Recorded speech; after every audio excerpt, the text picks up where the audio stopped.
छात्रा का अपराधी अब दिल्ली में पकड़ाएगा। दिल्ली में सीबीआई जांच करेगी।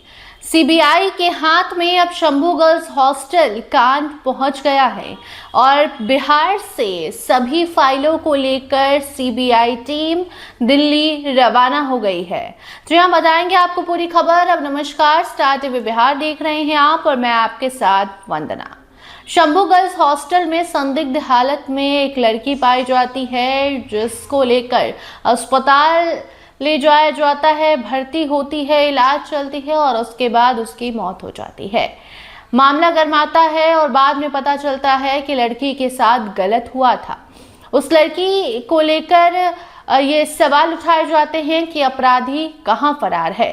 फॉरेंसिक रिपोर्ट आती है जिसमें पता चलता है कि लड़की के कपड़े पर स्पर्म मिला है। वो स्पर्म किसका है, इसकी तलाश अब तक हो रही है।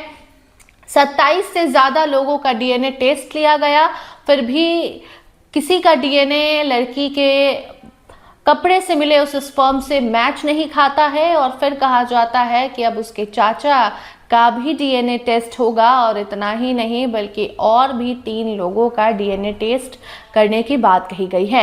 एसआईटी इस मामले को देख रही थी, लेकिन बिहार पुलिस पर भरोसा नहीं होता है और नीतीश कुमार मांग कर बैठते हैं कि सीबीआई जांच करे इस मामले में। इस मांग को स्वीकार किया जाता है। सबसे पहला पोस्ट सम्राट चौधरी करते हैं और बताते हैं कि अब नीट छात्रा का जो मामला है वो सीबीआई के हाथ में पहुंच चुका है और अब आज से सीबीआई जांच शुरू कर दी गई है। जो करीबन 1 महीने से ज्यादा का वक्त हो गया, लेकिन नीट छात्रा का अपराधी कहां है, कौन है, किस राज्य में है, इसका कुछ पता नहीं चला है। लेकिन बहुत सारे ऐसे जो प्रूफ हैं वो अब मिलने लगे हैं, जिसका तार एक दूसरे से जोड़कर सीबीआई की टीम जांच शुरू कर चुकी है। आज से सीबीआई की टीम ने जांच शुरू कर दिया है और अभी तक पटना में एसआईटी ने जांच जो किया है और जो ऐसे प्रूफ मिले हैं, वो लड़की की वो लाइव डायरी हो जिसमें आई एम अलोन लिखा गया हो, परिवार के लिए जिस तरीके से इमोशनल नोट लड़की ने लिखा था और पारिवारिक रिश्ते खराब लड़की के चल रहे थे, वो उस नोट से पता चला।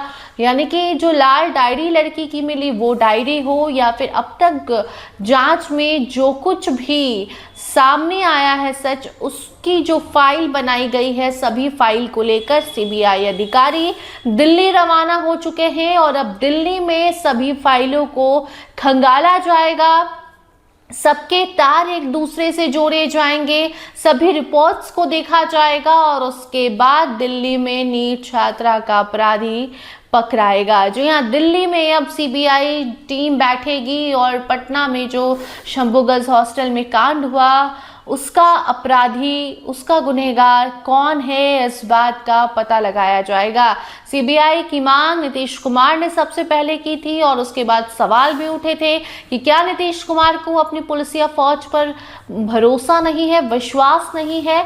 लेकिन इन सब सवालों के बावजूद सीबीआई के हाथ में अब जा चुका है मामला और अब सीबीआई इस मामले में जांच कर रही है और फिर मालूम चलेगा लड़की का अपराधी कौन है। और देखना यह भी होगा कि इसमें और कितना वक्त लगता है, क्योंकि देखिए पप्पू यादव ने इस मामले पर खुलकर बोला था। अभी तक कोई भी नेता इस मामले पर खुलकर बोलना नहीं चाह रहा है। हालांकि राबड़ी देवी ने सम्राट चौधरी को चुनौती भी दी थी और राबड़ी देवी ने तो ये तक कह दिया था कि बड़े बड़े नेता और मंत्री का बेटा ये सब कांड करता है। और ऐसे में सम्राट चौधरी भी गुस्सा हुए थे कि अगर आपको पता है कि कौन कर रहा है तो नाम बता दीजिए, हम उसको तुरंत पकड़वा देंगे। लेकिन उसके बाद राबड़ी देवी का कोई बयान आया नहीं।